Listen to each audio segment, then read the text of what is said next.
It's time for Living with Victory, a program of hope and encouragement brought to you by friends of compassion and listeners like you. Now, here are your hosts, Tony and Laureen Giorgio, with today's message of perseverance. Jesus is with me when the storm clouds gather, when the winds of this world are blowing strong.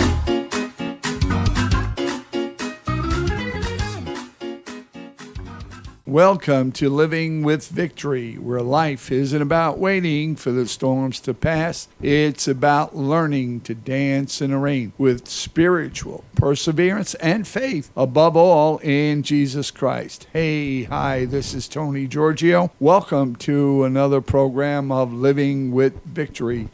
And today we do have a great topic, and I don't want to waste too much time. But remember, we would like to hear from you and your comments. You can go to our website at livingwithvictory.org, or you can email us, livingwithvictory@gmail.com. And remember, right after the message, we are going to have a great Southern gospel favorite from the Gaithers, okay? And now, without further delay, let me introduce my sidekick for all these years, my wonderful wife, Laureen, who has the scripture and the topic of the day. Good morning, everyone. It's so good to be here today. Sometimes we don't realize what we're doing when we're hit with tribulation and pain, when it's a shock to our system and a shock to our minds that it may even seem surreal that certain circumstances are happening. Blame or trust. Try to think about where you are right now and what your first reaction is when you get something that is unpleasant or a trial that you have to go through. I want you to start to think of how you respond or react to a problem. This is Exodus 14, 10 through 16, and we who have loved the Lord for a long time really know this story about how Moses brought the Israelites out of Egypt. God told Moses to go to Pharaoh, tell him to let my people go, and Pharaoh just really didn't want to do this. And there are a lot of different things that Moses had to do using the staff that God gave him, causing pestilence and frogs and so many different things to try to get Pharaoh to finally let his people go. If you read Exodus 14, you'll get the whole story and fully understand.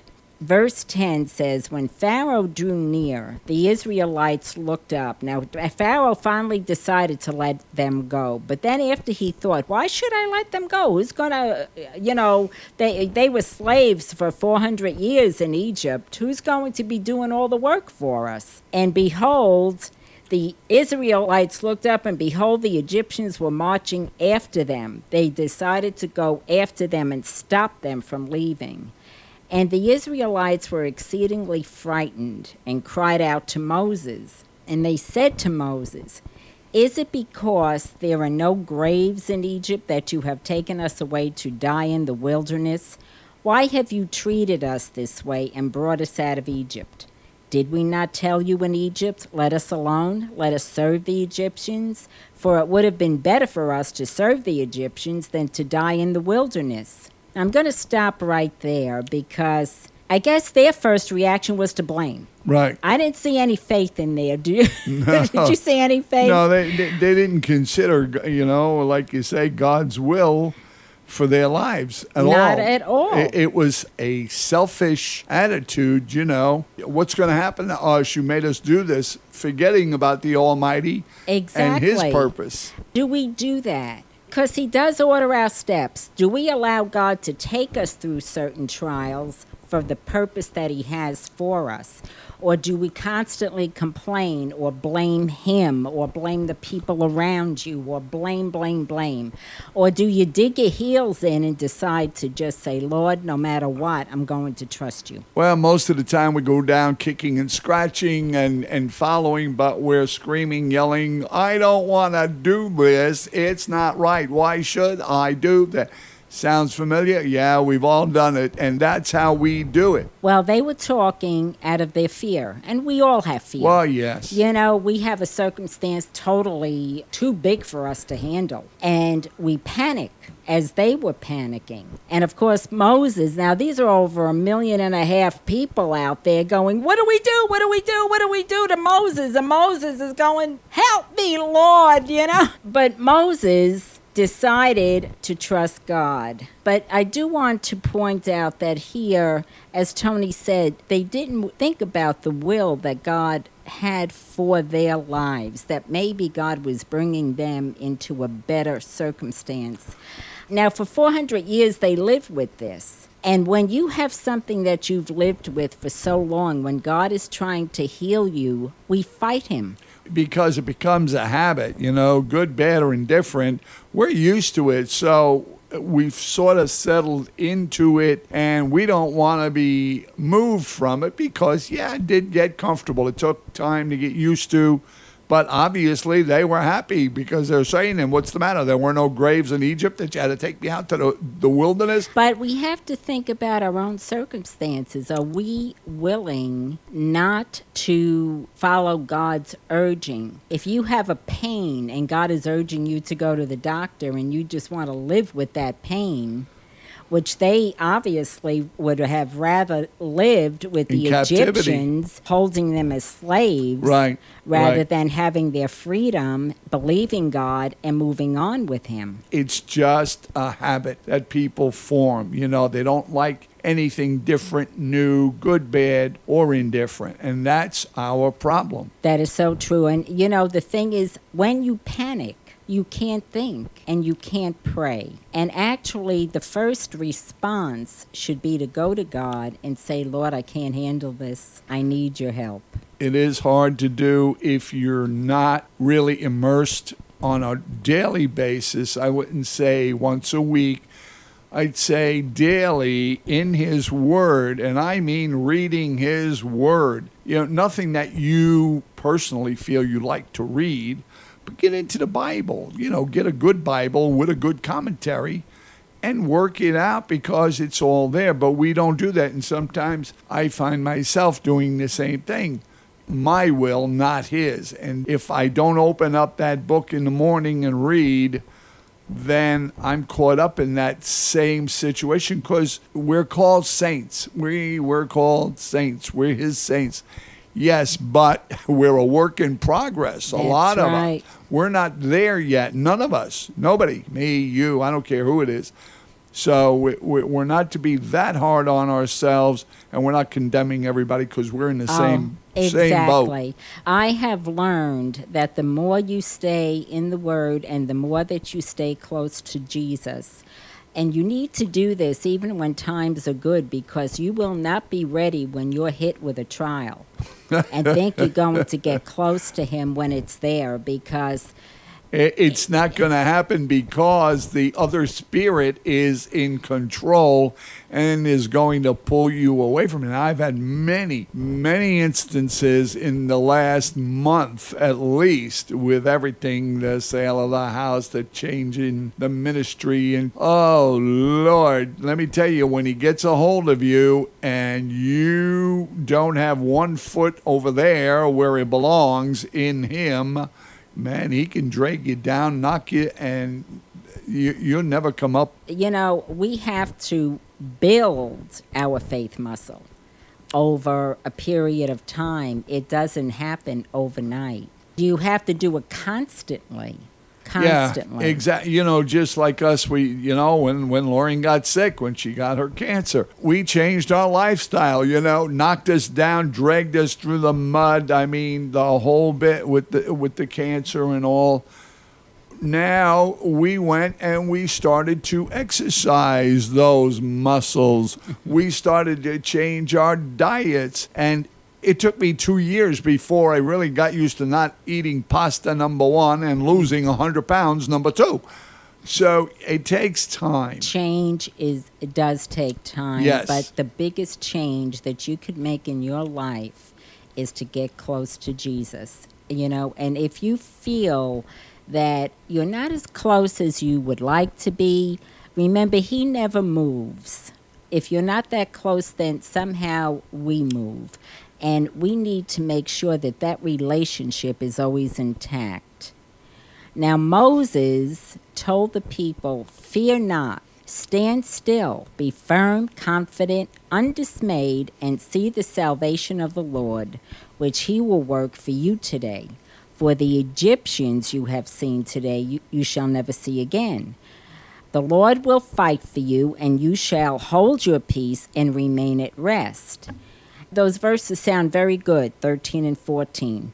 However, when Moses turned to God, okay, because that's fine to stand still for a while, but we need to go to God and find out what he wants us to do. And in essence, because Moses had all these people on him, he was, what do I do? What do I do? What do I do to God? What do I do? The Lord said to Moses, "Why do you cry to me? Tell the people of Israel to go forward." He didn't say stand still. He wanted them to move. Many times we do stand still when we should be moving. And you can't know that if you're not keeping your relationship up with Christ. Well, here's another thing, and I think I've been guilty of it, and so have a lot of other people. We think that once we fill up on a Sunday morning or a Wednesday night, we're in good shape, and we go about our business until we think about it the next week. But in between, we're not moving at all. We're not practicing. We're not conversing enough with him. We're not doing anything. We leave it on Sunday morning or Wednesdays. And that's not good enough. You've got to do every single day. It's not a chore. He's standing there. It's like leaving your friend behind you when he wants to come with you. Exactly. And you're just saying, "I don't want you with me." Well, that goes to the will. Exactly. Okay, please, I'd rather do it myself. I mean, Right. there Self. used to be a commercial years ago, but that really isn't a good thing when you're following God. And believe me, I have learned I don't want to do it my way anymore. Well, yeah, because everything is self nowadays. Advertising doesn't matter who it is, what it is, the political realm. Everything is self, entitlements, all of that. Even they've got a selfie stick that you can take a picture of yourself. I mean, please, it's like that. Anyway, everything is centered around us, and we're no longer in that spiritual realm where we should be, because that's where we came from. We're not understanding that's where we're headed back to, hopefully. That it's a concentration on both. You have to walk the earth, and nobody promised you a rose garden, as they say. It's going to be tough, but he gave you the tools to operate with. He is the tool. He did it all on the cross. He fixed it all through his blood. Everybody said, well, it's gory. No, it's not gory, because it'd be your blood spilled if it wasn't his blood. Understand that. Did it in our place. And you could see what's happening today with Christians. Blood is being spilled, but you have to be strong. You've got to be as strong as he was to be nailed to a piece of wood. We're getting that example today because it's coming close, and we have to take a stand. So when you think that you don't have to take a stand in your life, in your faith, for Christ, you're making a big mistake. You are a child of a king, and you'd better stand up, because if you don't recognize that he's there now and trust him, then he may blame you later. I tell you what, I wouldn't want him blaming me. I would want to hear the words, "Well done." But the Lord said to Moses, "Why do you cry to me?" Okay? See, because God said, now Moses was carrying that rod in his hand. Verse 16 says, "Lift up your rod and stretch out your hand over the sea and divide it, and the Israelites shall go on dry ground through the midst of the sea." Moses used that rod while talking with Pharaoh all that while, but in his panic. Yeah. Now let's get real. Right. In our panic, Yeah, we could forget what is right in front of us. Exactly. And you know, he had the rod. He physically had a rod in his hand. Physically, there was a rod to use. And he ignored it, and he was still asking for more. We have the rod in our hands in the book, in the Bible, in his word. That's his rod. If you don't know that, then you've missed the boat, because it's there. It's nice to say that God will fight our battles for us, and he will. Yes. But he uses different methods each time. Every time. Every single time. Here, he gave him what he needed. But he even forgot in his panic what he had. We all have what we need to fight our battles. He is a living being. Jesus Christ rose from the dead. The man, the Son of God, rose. He came up out of that grave, and he walked the earth, and there were witnesses, and it's written. So we're not talking about fantasy. We're not talking about spirits. We're talking about the Holy Spirit. But it's connected to the Father, to the Son. And the Son is just like us. God sent him to this earth for that reason. He was among us as man, and he felt it all and did it all. Here's the other point that I would like to make, too.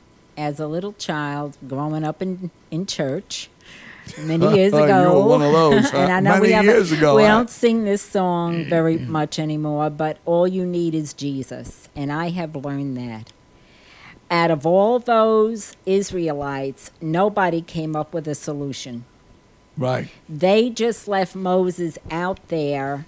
And sometimes you have to, no, not sometimes, but all the time. Yes, God will use people to help you through your situation, but we should go to him first and make him first and find out exactly how he wants us to proceed.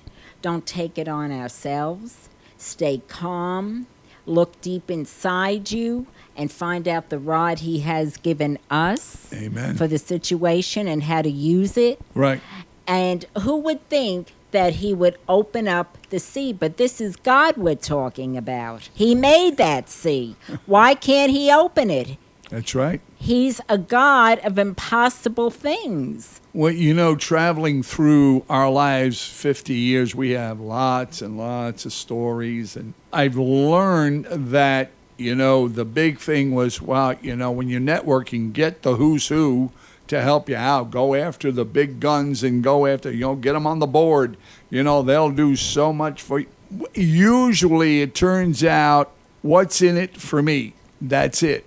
When you get connected to things like that, not all the people that we came across were that way. Some of them were really blessed and blessed us, but a lot of times they came to us saying, what's in it for me? How am I going to shine being with you, doing this ministry, doing this work? What's in it for me? And I had a situation where one of the people who came to us was an officer in this ministry. And when we had a situation and the media took hold of it and it went viral, as they say today, he wanted to know why he wasn't given enough recognition. What I was trying to tell him was, I'm not doing it for that reason. We're doing it to help spread this word around and help our community. That's the goal. Not, can I get my name on the top line? And the point is, it's a selfish attitude that we have in the world,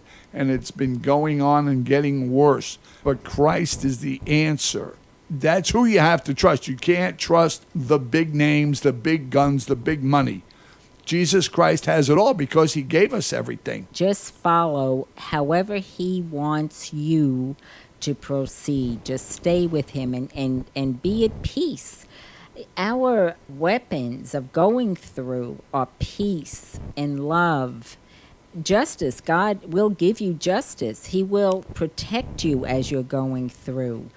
He will keep your mind from fear. You know, if Satan can keep you running around and trying to think of what to do and how to do and talking to people and blaming and complaining, you can't hear God. Right, And you're so caught up in that. And here's the other thing.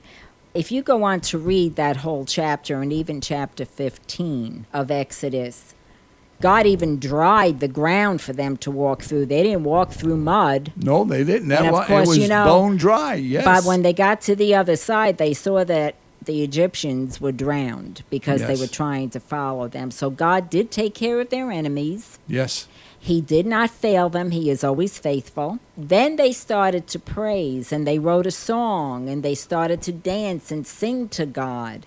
But you know what? When we're going through something that is so gut-wrenching and painful, how about if you start singing to God and praising Him before He opens that sea? Dancing in the rain. So that when you really get to the other side, Wow, you could say, Lord, I trusted you through it all.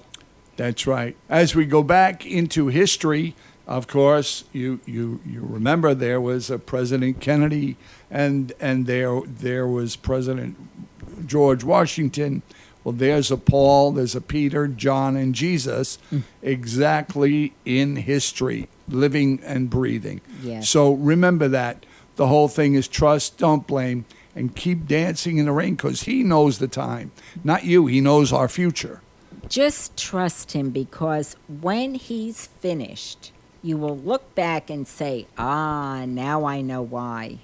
Amen. Now I know why. How much He must have loved me to care That's to bring right. me through that. He knows. Now, here's the good thing, folks.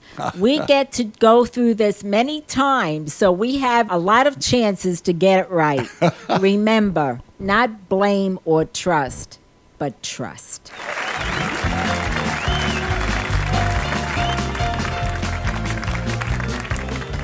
Well, I've got a feeling everything's gonna be alright. Yes, I've got a feeling everything's gonna be alright. Lord, I've got a feeling everything's gonna be alright. Be alright, be alright, be alright. God sent Moses to lead all His people out. But Pharaoh's heart was hard and he thought he'd give them the route. So he chased them all down to the Red Sea shore. He thought he wouldn't have to worry about Moses anymore. Moses stretched his rod out over the sea, and the Lord answered Moses with a little gentle breeze. I can see Moses now with a smile on his face, telling all the people with his gentle grace, I've got a feeling everything's gonna be alright. Yes, I've got a feeling everything's gonna be alright. Lord, I've got a feeling everything's gonna be alright. Be alright, be alright, be alright. Well, a little boy named David went out to fight the giant, and everyone laughed at such a funny little sight. Little shepherd boy armed only with a sling, beside mighty Goliath seemed such a puny little thing. David said, you come to me with spear and a sword, but I come to you in the name of the Lord. He put in a stone and he gave it a fling. When it left his hand, David, he began to sing, I've got a feeling everything's gonna be alright.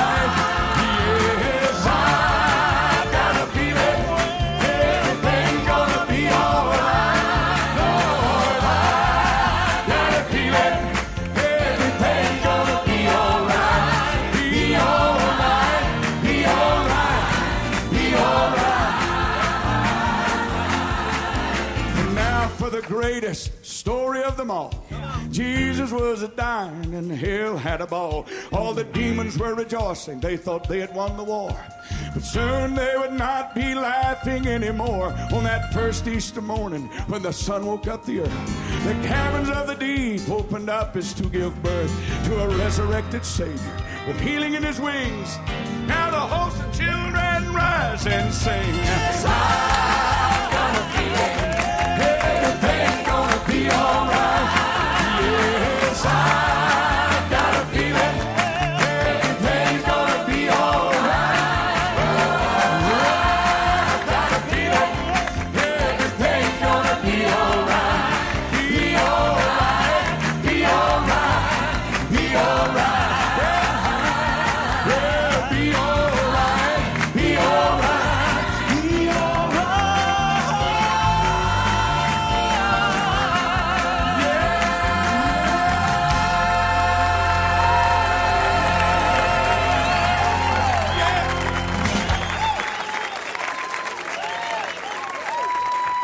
Who would think that a simple gas card could save a child's life? Yet, that is a very real fact. Many children with life-threatening diseases have their treatments as outpatients at hospitals, and they travel back and forth for these treatments each day sometimes.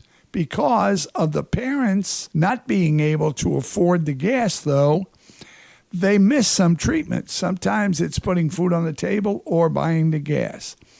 Please bear in mind also that these treatments are not always given at the closest hospital. Many times, these working families have to travel a great distance to get to the hospital, causing a great financial burden on top of the out-of-pocket expenses for other medical treatment. We are trying to ease this burden by giving the hospital the $25 gift card. The social worker determines the neediest parent, the working family, to receive it. We do need your help so we can help them. Any amount, it doesn't matter. I'm not asking you for $25. I'm asking you for anything you can afford to send, and we'll put it together to purchase the gas cards in $25 increments. We appreciate it. And you would have the joy of knowing you have given a child a chance to live. Now, Laureen's going to read some of the comments out of letters we've gotten from managers, social workers at these children's hospitals. Karen Duncan from Mission Children's Cancer Center wrote, "Thank you for continuing to consider Mission Hospital's pediatric oncology program for gas cards. We are very grateful for all that you have done for our patients and families. Assistance with gas continues to be a need expressed by our families." Regina Johnson, East Tennessee Children's Hospital in Knoxville. "We have several patients who will be receiving daily radiation and could benefit greatly from travel assistance through use of a gas card." Mary Norris, Arnold Palmer in Orlando, Florida. "Thank you ever so much for providing us with gas cards. This is one of our family's greatest needs." Thanks, Laureen. And just a quick reminder, Laureen and I traveled for 7 weeks to and from Mission Hospital every single day. And that was the way this burden came about when the social workers told us about the children. We started this Fuel for Life. But we do need your assistance so we can ease this financial burden. Donations of any amount will help us reach our goal, and you will be blessed in knowing you have given a child a chance at life-saving treatments. So if you need more information, please don't hesitate to call us at 828-926-4600. This is Tony and Laureen. You've been listening to Living with Victory with your hosts Tony and Laureen Giorgio, who for more than 30 years have advocated for seriously ill children through Compassion Children's Foundation, today known as Living with Victory Ministries. Support for this radio ministry and our outreach programs comes from listeners like you. Due to current gas prices, many families who have children that receive daily treatments for their illnesses are extremely challenged to even begin to get their child the life-saving treatments they need. Our Fuel for Life outreach supplies gas cards to these families. We've given away more than 700 of Laureen's free CD, Test of Faith, to breast cancer patients, giving hope and encouragement through her experience with breast cancer. You can support all of our programs by sending your tax-deductible donations to Living with Victory Ministries, P.O. Box 1982, Maggie Valley, North Carolina 28751. You can also donate through your PayPal account at livingwithvictory.org. Podcasts of this and other Living with Victory programs are also available at livingwithvictory.org.